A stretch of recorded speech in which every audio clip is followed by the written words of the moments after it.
What is up, you guys? This is JP, and today we're going to talk about macronutrients.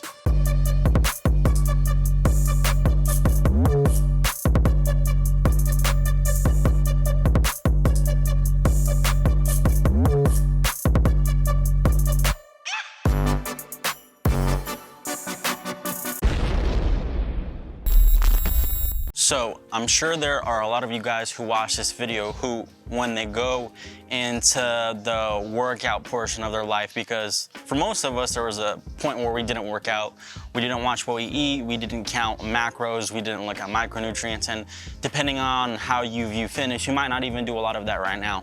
But I know that there are gonna be a lot of you starting a fitness journey who are gonna wanna count macronutrients. For those of you who don't know, macronutrients are just proteins, carbs, and fats. They're called macronutrients is because we eat them in large quantities compared to micronutrients. That's the first difference. It's pretty self-explanatory, macro, micro.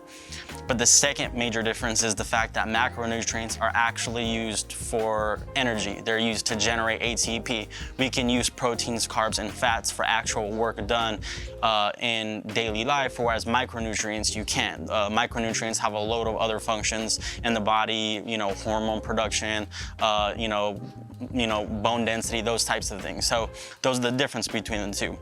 So a lot of you going into fitness and starting working out may hear, your friend might tell you or might read online that you should be eating this type of macro or that type of macro or counting your macros. That's pretty popular. Is what people will do is if they're trying to gain weight, they're trying to lose weight, is they count the amount of carbs, the amount of protein, and the amount of fats that they eat per day in their diet. So they'll count how many grams they're eating of those macronutrients, but they'll also usually, those grams will be tailored to like percentages. So if you have someone who's on a ketogenic diet, they're gonna be eating a very small percentage of their diet in carbohydrates. They're tracking macros. If you have someone who's not eating any particular diet, but they're still counting macros, they may count like 180 grams of protein or however many grams of fats and however many grams of carbs, 300 grams of carbs if they're eating a lot of carbs. And they'll typically do this because, again, they're trying to gain weight or lose weight. That's the main thing, because again, I couldn't see it being for anything else, because you can be eating unhealthy foods that, you're still counting the macros. So macronutrients aren't gonna necessarily tell you if the food's healthy or unhealthy.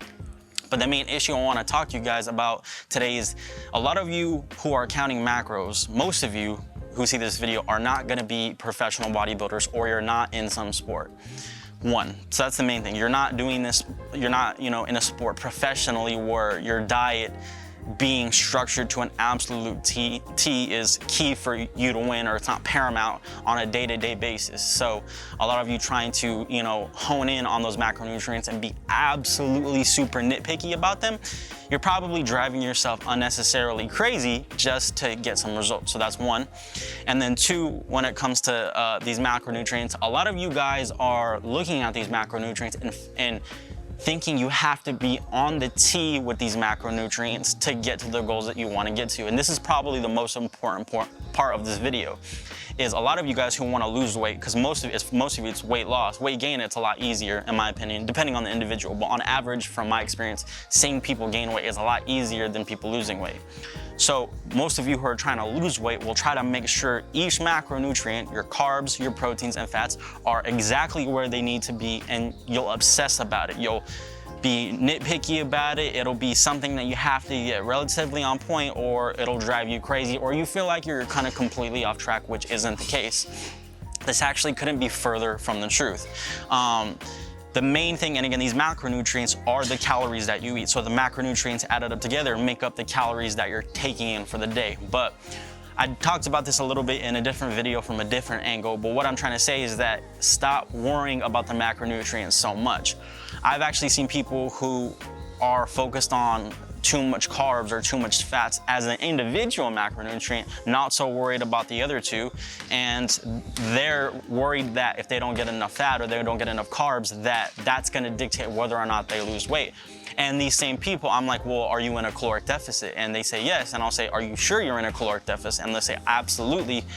they know they're in a caloric deficit, they have everything recorded, but they're ripping their hair out because their carbs are 10 grams over, or their protein's 5 grams under, or 20 grams under for the day, or their fat's a little too high or a little too low. Again, if you see tendencies of these macronutrients to be extremely high or extremely low, you probably want to fix it. But if you're overly fixated on all these macronutrients together, when again, the main determinant for weight loss is going to be whether or not you are in a caloric deficit, you find out your total daily energy expenditure and you eat less than that, then that's mainly what's going to matter on whether or not you gain or lose weight. So if you're consistently doing that, then you don't really need to worry about the macronutrients so much. Now, I talked about this in another video. The only macronutrient I think you should kind of keep an eye on, and again, I'm not even saying you have to count it. I like to count it, but again, I don't even really count it. It depends on if I'm on a bulk or a cut. If I'm on a cut, I'll count it. But again, I don't even think you need to count it. You just need to keep kind of a loose eye on. Make sure every single meal has a big bolus of protein. That's it. Say, did this meal have a good solid base of protein? Did this meal have a good solid base of protein? Did my third meal have a good solid base of protein? And then maybe add a protein shake in there somewhere after your workout at the end of the night or when you wake up. And then that's plenty of protein. As long as you're tracking calories, the calories are gonna they're gonna kind of cover the macronutrients together.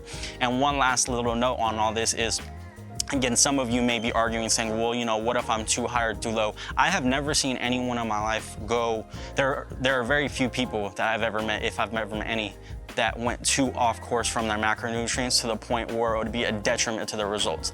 Like you could take this to the extreme and say, okay, if macronutrients don't count, then I'm gonna get all my carbs from ice cream. I've never met anyone who gets all their carbs from ice cream. They balance where they get their carb sources. So as long as you're reasonable with the macronutrients, counting calories, making sure you're in a surplus or a deficit, focusing on inclusive dieting, including healthy foods and not necessarily omitting bad foods, and making sure your protein is somewhat on track, that's gonna cover the bases for 99.99999% of the people watching this video. Now, if you're a pro bodybuilder or a pro athlete, that's a totally different story. You might need to be a little bit more on point with those things.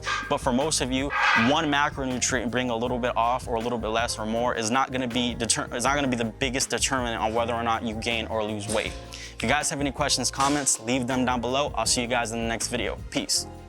If you guys like this video, subscribe to my channel and check out my other videos. For other fitness related content, go to my website.